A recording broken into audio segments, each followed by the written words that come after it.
할렐루야. 하나님의 크신 사랑이 이 아침에 우리 가운데 가득한 줄 믿습니다. 오늘 우리는 열왕기하 1장 2절로 6절의 본문을 통하여 하나님을 찾아야 될 사람들, 하나님을 찾아야 할 사람들이라는 제목으로 말씀을 함께 나누도록 하겠습니다. 우리 말씀을 같이 한번 제목 읽어보겠습니다. 시작. 하나님을 찾아야 할 사람들. 성경에서 많은 사람들이 존경하는 자들이 있습니다. 그것은 바로 다윗입니다. 다윗의 인생을 보면 우리에게 커다란 영향력을 끼쳤던 것 사실입니다.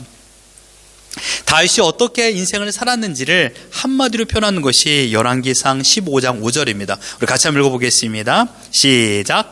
다윗이 햇사람 우리아 일 외에는 평생에 여호와 보시기에 정직하게 행하고 자기에게 명령하신 모든 일을 어기지 아니하였음이라. 아멘. 여러분들이 이러한 하나님의 거룩한 평가를 받기를 주님의 이름으로 축원합니다. 하나님 보시기에 모든 일을 어기지 아니하였더라. 얼마나 멋있는 표현입니까? 다윗은 하나님만이 길이요 진리요 생명인 것을 믿었습니다. 이스라엘의 방패와 산성이 되는 것은 나의 능력과 국력의 힘이 아니라 바로 하나님의 능력의 말씀이라는 것을 다윗은 믿었습니다. 그래서 다윗은 언제나 기쁠 때나 슬플 때나 어려운 일이 있을 때나 힘들 때나 외로울 때나 하나님을 찾는 인생을 살았습니다. 하지만 다윗 왕과 솔로몬 이후에 남과 북은 분열이 되었습니다. 비참한 나라가 되었지요. 외부의 나라들은요, 다른 이방 나라들은 국력이 강하여졌고 반대로 이스라엘은 어려움이 가득했습니다. 가장 큰 어려움은 무엇입니까? 그것은 바로 이스라엘에게서 하나님을 찾지 아니했다라는 것입니다. 이스라엘 백성들이 하나님을 의지하지 않았다라는 것이 가장 비참했습니다. 국력을 상실한 것이 아니라 어쩌면 신앙의 정체성을 상실하며 살았다라는 것입니다. 오늘 우리가 본 열왕기하는 북이스라엘 왕 아하시아 때부터 호세아 마지막 왕까지 12명의 왕이 기록되어 있습니다. 모두 동일한 모습입니다. 하나님을 찾지 않았던 왕들, 하나님을 의지하지 않았던 왕들이었습니다. 하나님을 거부한 채 자신이 달려가고 싶은 길로 달려갔습니다. 끝내 그들은 멸망에 이르게 되었죠. 마치 사사기 시대처럼 각자마다 자기의 소견대로 옳은 대로 했습니다. 그런데 중요한 것은 무엇입니까? 그 소견을 이끌어간 것이 하나님이 아니라 이방 우상들이었다라는 것입니다.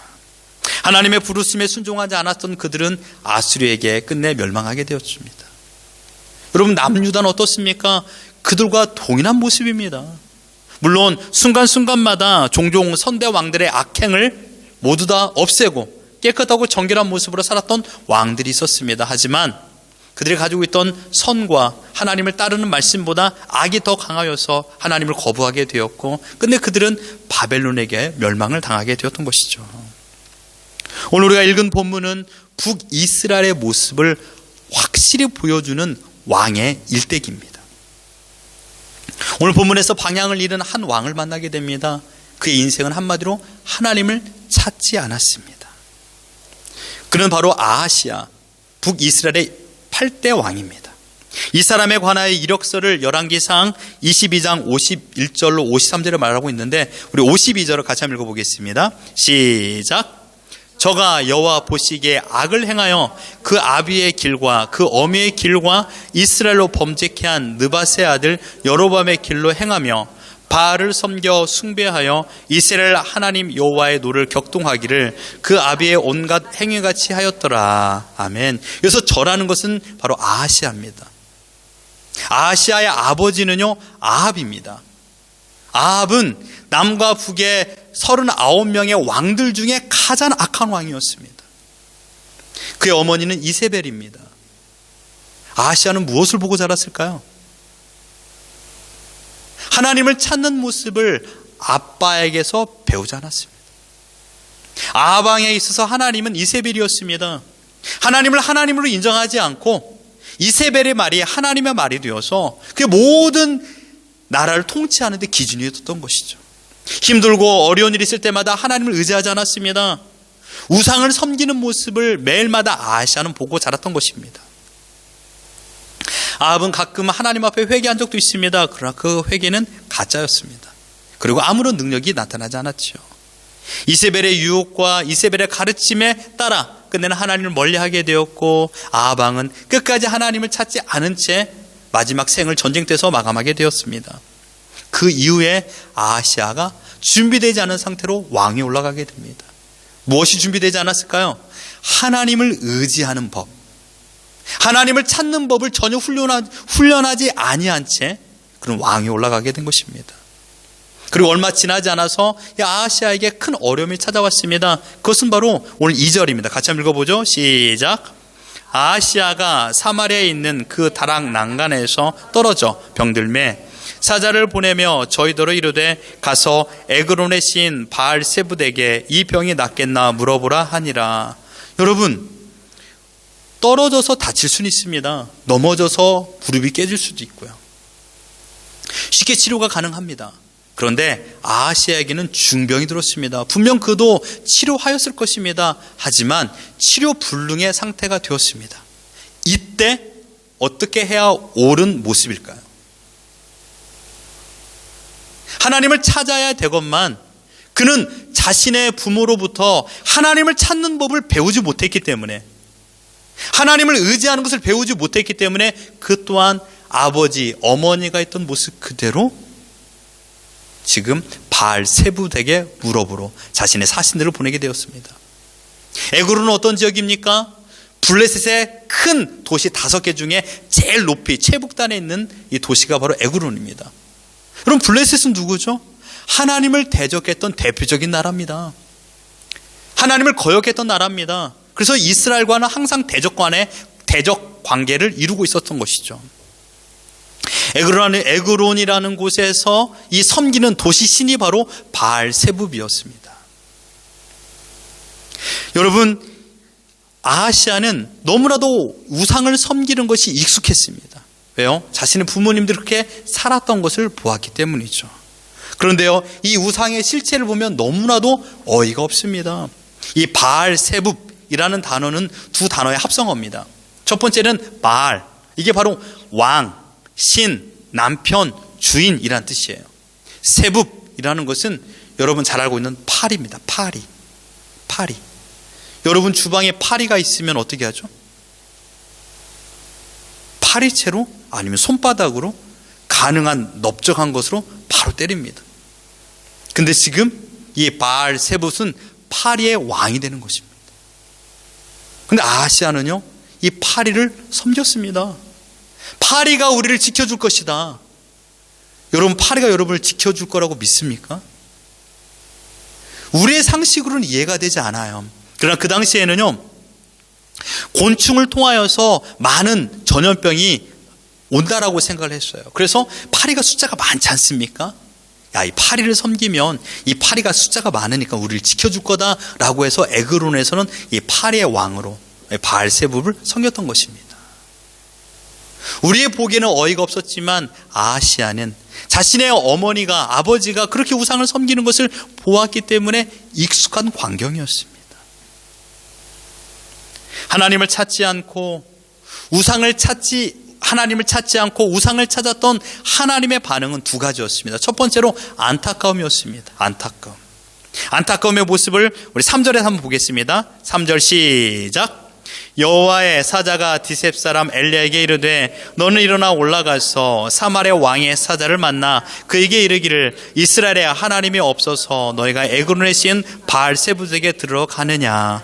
여러분, 여기는요, 하나님의 안타까움이 담겨져 있습니다. 야, 너가 대체 무엇 때문에 나를 찾지 않고 바알세붓을 찾고 있느냐라고 말하고 있는 것이 안타까움이에요. 안타까움. 그런데 그 이후에 4절 같이 한번 읽어봅니다. 시작. 그러므로 여호와의 말씀이 내가 올라간 침상에서 내려오지 못할지라 내가 반드시 죽으리라 하셨다 하라. 엘리야가 이에 가니라. 만약에 아하시아가 3절에 말하고 있는 네가 하나님을 찾지 않느냐라는 말씀에 순종하여 하나님을 찾았다라면 그는 모든 것에 죄사함을 받았을 것입니다. 그러나 그는 끝까지 하나님을 찾지 아니하였죠. 하나님께서 우리에게 말씀하고 있습니다. 이스라엘에 하나님이 없어서 지금 바알세붓을 의지하고 있느냐. 하나님이 말하는 것은 왜 하나님이 나를 찾지 않느냐. 이것이 오늘 본문의 전반적인 내용입니다. 사랑하는 성도 여러분, 우리가 지금 아하시아의 모습을 통하여 보면서 과연 일주일에 여러분의 삶 가운데 어려움과 힘듦과 애통과 또한 괴로움의 문제 가운데 여러분은 누구를 의지하고 계셨으며 누구를 찾으셨습니까? 라는 질문을 지금 우리에게 하고 있는 것입니다. 너가 믿는 하나님은 어디 있느냐? 너가 믿는 하나님은 대체 어디 있느냐라고 우리에게 묻고 있습니다. 여러분 어떤 대답을 하시겠습니까? 뿐만 아니라 우리 자녀들이 옆에 있는데 우리 자녀들에게 여러분들은 과연 하나님의 살아계심을 여러분의 삶으로 증명하고 계셨나요? 삶으로 증명하라, 여러분의 믿음을. 우리 자녀들에게 힘들고 어려움의 문제들이 있을 때마다 하나님을 의지하는 모습을 보여줘야 그게 신앙의 거룩한 유산인 줄 믿습니다. 아하시아는 아무것도 보지 못했어요. 우리 자녀들이 말하지 못해서 몰라서 말하지 않는 게 아니에요. 아직까지 말할 수 있는 어떤 발언권이나 힘이 없다 보니까 말하지 않는 겁니다. 이제 20살 되면 이제 말하지 않고 행동으로 표현하겠죠. 우리도 어렸을 때 그렇게 했지 않았습니까? 마찬가지입니다. 지난주 한 주간의 삶에 나는 과연 정말 하나님을 신실하게 찾고 있었는가라는 그 질문에 우리가 어떻게 대답할 수 있느냐 이겁니다. 아하시아가 잃었던 것은 건강을 잃은 게 아니에요. 아하시아는 지금 신앙의 정체성을 잃은 거예요. 어려움의 문제를 봉착하였을 적에 우리의 진면목이 나옵니다. 힘듦이 있을 때 내가 아내를 얼마나 사랑하는지, 남편을 얼마나 사랑하는지를 알게 돼요. 위기가 찾아오면 가족끼리는 더 똘똘 뭉치지 않습니까? 가족끼리 서로 싸워요. 맨날 오빠랑 싸우고 누구랑 싸워요. 그러나 우리 가족이 상대방에게 공격을 받으면 그때 가족은 하나가 됩니다. 네가 뭔데 우리 식구 때려, 이렇게 되잖아요. 가족끼리 서로 싸워요. 맨날 시시콜콜 장난하고. 그런 어려움이 생기면요, 가족은 하나가 돼요. 마찬가지예요. 어려움이 생김을 통하여서 우리의 신앙의 모습을 발견하게 되는 것이죠. 아하시아는 지금 신앙의 정체성을 상실했습니다. 그런데 여러분 이것을 기억하십시오. 아하시아는 왕이에요. 누구를요? 북이스라엘의 대표는 왕입니다. 아하시아가 신앙의 정체성을 상실했다는 것은 지금 북이스라엘의 신앙의 정체성을 상실했다는 겁니다. 아하시아가 하나님을 찾지 않았다는 것은 그 말은 곧 북이스라엘은 하나님을 찾는 사람이 단 한 사람이 없다는 것입니다. 분명 그 당시에 선지자들이 있었지요. 하나님 뜻을 증거하는 선지자들이 있었지만 하나님을 찾고 하나님을 의지한 자들이 없다라는 얘기를 하고 있는 것입니다. 이스라엘 백성은 누굽니까? 하나님으로부터 시작된 나라입니다. 하나님의 왕인 나라인 것이죠. 힘들고 어려울 적에 하나님을 찾아야 되건만 그런 하나님을 찾지 않았다는 것입니다. 아하시아를 보십시오. 그는 하나님을 향하여 눈꼽만큼도 관심이 없었습니다. 언제 죽을지 모르는 그 답답한 신경 가운데 엉뚱하게도 그런 파리의 신을 섬기며 그 앞에 머리를 조아리고 있는 것입니다. 여러분, 지금 여러분의 믿음의 태도는 어떠합니까? 신앙의 정체성을 매일마다 확립하며 삶으로 여러분의 믿음을 보여주고 계십니까? 우린 나름대로 여러 가지 동기에서 신앙생활을 시작하게 되었습니다. 모태신앙이라든지 아니면 경제적, 재정적, 또한 육신적으로 어려움의 문제로 인하여 하나님을 찾았던 자들도 있습니다. 물론 그래서 하나님께서 은혜를 베풀어 주심으로 말미암아 이제는 정말 정금 같은 믿음을 가지고 있는 자들도 있습니다. 신자의 삶에 어려움이 없으면 좋겠습니다만은 어려움은요 모든 사람에게 다 찾아옵니다. 고난은 차별이 없습니다. 각 가정들마다 힘든 문제들을 다 가지고 있는 것이죠. 그러나 이 힘든 문제를 가지고서 어떤 신자와 다른 신자들이 있다는 것이에요. 어떤 신자는 이 문제를 대처하는 방법, 다른 신자는 또 다른 방법으로 이 고난의 문제를 대처한다는 것입니다. 첫 번째로 어떤 신자들은 하나님을 찾습니다. 고난 앞에 불평이나 원망하지 아니하고 하나님을 의지하고 하나님의 뜻을 묻고 조급해하지 아니하고 더욱더 기도하며 하나님을 기다린 자들이 있습니다. 둘째로는 하나님을 의지하지 않고 사람을 찾아다니는 사람들이 있습니다.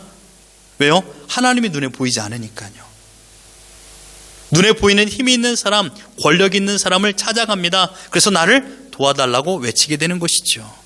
세상의 방법을 동원하여 그 어려움을 이기려고 합니다. 그때 하나님께서 우리에게 말씀합니다. 얘야, 하나님이 없어서 네가 물질을 의지하느냐? 얘야, 하나님이 없어서 사람을 의지하느냐? 얘야, 하나님이 없어서 세상 방법을 동원하느냐? 라고 우리에게 말씀하고 있는 것입니다. 아하시아가 그 음성을 듣고 순종하여 주님께 돌아왔다라면 그의 모든 병은 나음을 받고 회복의 은혜를 경험했을 것입니다. 여러분, 신자는 어떤 사람입니까? 하나님을 모시고 살아가는 자들입니다. 신자는 하나님을 찾아야 할 사람입니다. 아멘이십니까? 어려움과 힘듦과 괴로움의 문제가 있을 때마다 하나님을 찾고 찾는 자가 바로 신자입니다. 하나님을 신뢰하는 자가 신자라는 것이죠.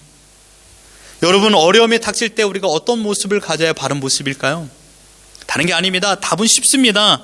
아하시아처럼 자신의 권력과 지식을 이용하여서 질병을 막아주는 신을 찾는 것이 올바른 모습일까요? 아닙니다. 신자는 고난이 올 때 하나님을 찾는 사람입니다. 왜냐하면 나의 어려움의 문제를 해결할 수 있는 분이 하나님이라는 것을 믿기 때문이죠.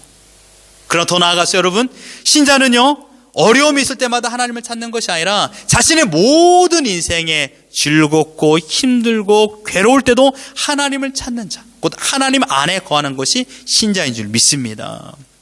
우리는 우리의 필요에 따라서 하나님을 찾는 존재들이 아닙니다. 우리는 언제나 하나님 앞에 거하는 것을 소망하며 살아야 됩니다. 여러분, 아하시아가 그 음성을 듣고 하나님 앞에 돌아왔으면 우리에게 이런 모습으로 평가를 받지 않았을 것이죠.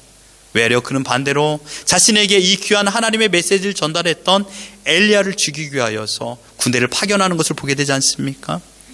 결국 아하시아는 하나님의 말씀에 따라 왕에 오른 지 2년 만에 죽게 됩니다. 우리의 삶은 결코 이 아하시아처럼 어리석게 되풀이돼서는 안 됩니다. 우리가 살아야 될 삶의 목적은 무엇일까요? 하나님을 찾는 인생이 되어야 됩니다. 우리 옆 사람에게 인사합시다. 하나님을 찾읍시다.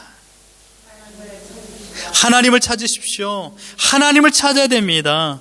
왜 그렇습니까? 우리가 찾는 하나님은 어떤 하나님인가? 이사야 55장 이렇게 말하고 있습니다. 우리 같이 한번 읽어보죠. 시작. 너희는 여호와를 만날 만한 때에 찾으라. 가까이 계실 때 그를 부르라 라고 말하고 있습니다. 하나님을 찾으라. 하나님을 찾으라. 한 주간에 생각해 보십시오. 얼마나 하나님을 찾았습니까? 그 하나님 어떻게 해주신다고 말하고 있습니까? 7절을 보십시오. 시작. 악인은 그의 길을 불의한 자는 그의 생각을 버리고 여호와께 돌아오라. 그리하면 그가 긍휼히 여기시리라. 우리 하나님께로 돌아오라. 그가 너그럽게 용서하시리라. 아멘. 하나님께 돌아오는 자들에게 하나님께서 긍휼을 베풀어 주십니다. 하나님께 돌아오는 죄인에게 하나님께서는 너그럽게 용서해 주신다라고 약속하여 주셨습니다.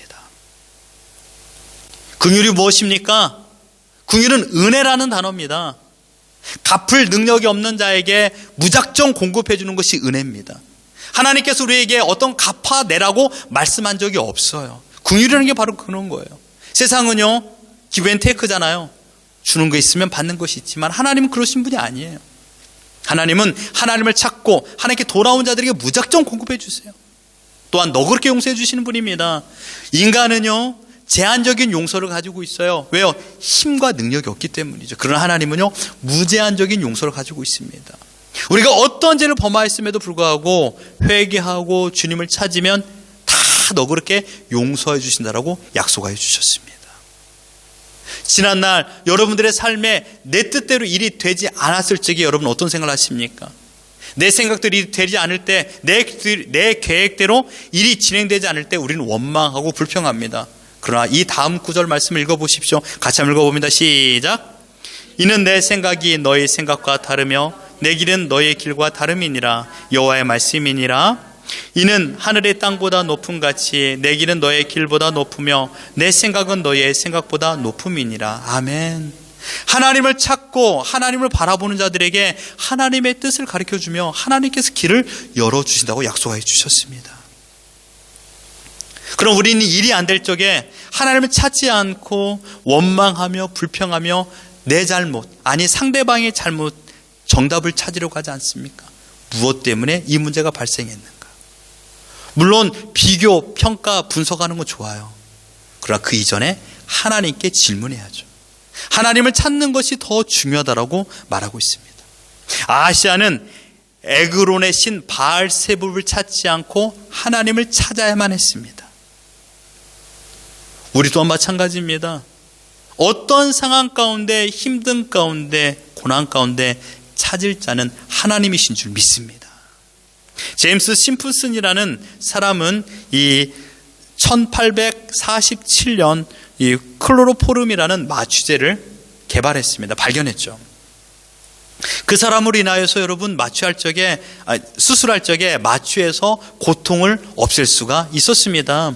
그가 모교 대학에서 강의를 하고 있는데 어떤 학생이 질문하게 됩니다. 교수님이 인생을 살면서 가장 귀중한 것을 발견한 것이 무엇입니까? 그 학생은 분명 클로로포름이라는 대답을 원했을 것이죠. 그 대답을 할 거라고 생각했습니다. 그러나 그 제임스 이 교수님 이렇게 대답합니다. 내 인생에서 가장 중요한 것을 찾은 것은 클로로포름이 아니라 예수 그리스도십니다 라고 말했습니다. 왜냐하면 그분 앞에 나는 보잘것없는 죄인이었고 영원한 지옥불에 떨어져 죽을 존재였지만 내가 하나님을 만남을 통하여 내 인생이 이렇게 바뀌었습니다 라고 말하게 됩니다. 이 제임스 박사는요, 자신에게 큰 명예를 준 클로로포름을 자랑하지 않았어요. 자신이 만난 예수 그리스도, 자신의 영원한 구원자이신 그 하나님을 찬양하며 그분을 자랑한 인생을 살게 되었던 것입니다. 바라옵기는 여러분의 인생 가운데서 무엇을 자랑하시겠습니까? 나는 하나님을 찾으며 하나님을 바라보며 의지한 인생을 살았습니다라고 우리 자녀들에게 자랑해야 되지 않겠습니까? 하나님과 원수되는 삶을 살지 마십시오. 하나님과 원수되는 삶은 다른 게 아니에요. 하나님을 찾지 않는 것이 원수되는 삶입니다. 하나님의 심판의 대상이 되는 것은 다른 게 아니에요. 우리가 악한 죄를 범하는 것도 당연한 거지만 가장 단순하고 무서운 죄는 하나님을 찾지 않는 죄입니다. 육신의 공고함이 있고 가정의 어려움이 있음에도 불구하고 하나님을 찾지 않는 자들은 심판의 대상이 될 수밖에 없습니다. 하나님을 찾지 않는 사람에게는요, 더 이상의 긍휼과 더 이상의 용서는 없습니다. 그러나 반대로 하나님을 찾으면 어떻게 될까요? 하나님은 하나님의 백성의 기도를 들어주시고 우리의 신앙을 온전한 길로 이끌어 주시며 우리의 걸음을 주관하여 주시사 결코 넘어지지 않도록 인도하여 주시는 분인 줄 믿습니다. 사무엘상 2장 30절 보십시오. 같이 한번 읽어봅니다. 시작. 나를 존중히 여기는 자를 내가 존중히 여기고 나를 멸시하는 자를 내가 경멸하리라. 아멘. 하나님을 찾으면 하나님께서 존중히 여겨 주신다라고 약속하여 주셨습니다. 하나님을 찾지 않으면요, 하나님께서 그를 멸하신다라고 말하고 있습니다. 우리도 아시아처럼 갖가지 어려운 문제가 우리 가정에 있습니다. 경제적인 문제, 육신의 문제, 관계의 문제, 어떻게 이 일을 해결할 수 있는지 우리는 답을 알고 있습니다. 왜냐하면 그 답은 하나님만 가지고 있는 것을 우리가 믿음을 통하여 또한 우리 지난날의 삶을 통하여 알고 있기 때문입니다. 하나님께서 우리에게 원하는 건 다른 게 아닙니다. 지금 하나님을 찾으라는 것입니다. 하나님을 찾으라, 이 한 가지입니다. 문을 두드리라, 구하라. 누구에게요? 천지를 만드신 하나님께요. 하나님의 자녀들에게 하나님은 두드리는 자들에게 열매 복을 주신다고 말했습니다. 열면 닫을 일이 없고 닫으면 열 리 없는 하나님께 구하라고 말하고 있습니다. 어떤 환경에 있든지 여러분이 어떤 컨디션이든 괜찮습니다. 하나님을 찾으십시오. 하나님을 찾으면 하나님께서 그들을 만나 주신다라고 약속하여 주셨습니다. 내가 참 의지해야 될 분은 바로 예수 그리스도십니다. 하나님은 이 진리를 못 박았습니다. 하나님이 아닌 다른 길을 찾는 자들에게는 영원한 심판을, 그 길을 걸어간 자들에게는 결단코 긍휼과 더 이상의 용서를 주지 않겠다라고 말하고 있습니다. 그 길을 따라 영원한 지옥불로 들어갈 거라고 하나님께서 말씀했습니다. 서두에 제가 다윗이 우리에게 모범이 된 인생을 살았다고 말했습니다. 영향력을 주었다고 그랬죠. 성경을 보십시오. 가장 많이 하나님을 찾은 인물이 바로 다윗입니다. 애통하고 힘들고 괴롭고 어렵고 즐거움이 있고 기쁨이 있을 적에도 그는 하나님을 찾았습니다. 매일마다 하나님과 동행한 인생을 살았습니다. 얼마나 멋진 인생입니까? 그 모습을 보았던 모든 백성들이 하나님을 다 찾았습니다. 저는 이 말씀을 준비하면서 제가 임의대로 이런 문구를 한번 만들었습니다. 하나님이 가장 사랑하는 사람이 누굴까요? 하나님께서 가장 사랑하는 사람은 누굴까요? 저는 이렇게 대답을 내렸습니다. 아마 하나님을 가장 많이 찾는 사람을 사랑할 것이다. 어떻습니까? 하나님을 가장 많이 찾는 사람을 하나님께서 사랑하십니다. 지금 여러분에게 힘든 일이 발생할 적에 여러분 누구를 찾고 계십니까? 생명줄이라고 생각하며 잡은 밧줄이 정말 우리의 어려움을 해결할 수 있는 능력의 밧줄입니까? 나의 마지막 남은 소망까지도 다 빼앗아가는 그런 야망의 썩은 밧줄일 때도 있습니다. 지난날 여러분을 건져주시고 지켜주셨던 하나님을 기억하십시오. 육신의 공간과 아픔과 괴로움이 있었고 가정의 불화와 또한 애통한 일이 있을 적에 하나님을 찾아 기도했을 때 하나님께서 어떻게 하셨습니까? 그 길을 열어주었고 건져주지 않았습니까? 근데 어느 순간부터 하나님이 지켜주신 사랑은 흐려진 채 권력 있고 힘 있는 사람들이 내 눈앞에 더 아른거리니 하나님을 찾지 않는 나의 모습 속에서 하나님이 얼마나 안타까움을 가지고 있을까요? 오늘 이 말씀을 들으면서 우리 자신을 한번 돌이켜보기를 바랍니다. 여러분이 경험하신 하나님께 손을 내미십시오. 하나님께서는요, 하나님을 찾아 손을 내민 그 손을 버린 적이 한 번도 없습니다. 예수님께서는요, 피고름이 가득히 흐르고 있는 나병 환자의 손을 붙잡아 주신 분입니다. 혈류병 걸린 여인의 그 옷자락을 맞은 그 손도 감지하신 분이 예수님이세요. 여러분이 힘들고 어렵고 괴로운 문제를 가지고 주님 앞에 손을 내밀면 그 손을 붙잡아 주시는 분이 하나님이십니다. 그래서 우리가 지금까지 살고 있는 것이 아니겠습니까? 여러분 소망합시다. 하나님을 찾으십시오. 여러분의 인생 가운데 우리 자녀들에게 어떤 유산을 물려주시겠습니까? 하나님을 찾고 하나님을 의지하고 하나님을 소망하는 그 모습을 우리 자녀들이 보고 자란다라면 우리 자녀들 또한 힘들고 어려운 문제 있을 적에 우리 엄마 아빠가 했던 모습 그대로 하지 않겠습니까? 그러나 그 모습을 우리가 보여주지 않는다라면 우리 자녀들은 힘들고 어려우면 세상 길로 나가게 돼요. 지금 우리가 결단해야 됩니다. 하나님을 찾으십시오. 여러분의 손을 하나님께 내미십시오. 하나님께서 우리의 손을 붙잡아 줄 줄 믿습니다. 그 은혜를 가지고 주님 오시는 그날까지 끝까지 우리의 삶으로 믿음을 증명하며 살아가는 우리 모두가 되기를 예수 그리스도 이름으로 축원합니다.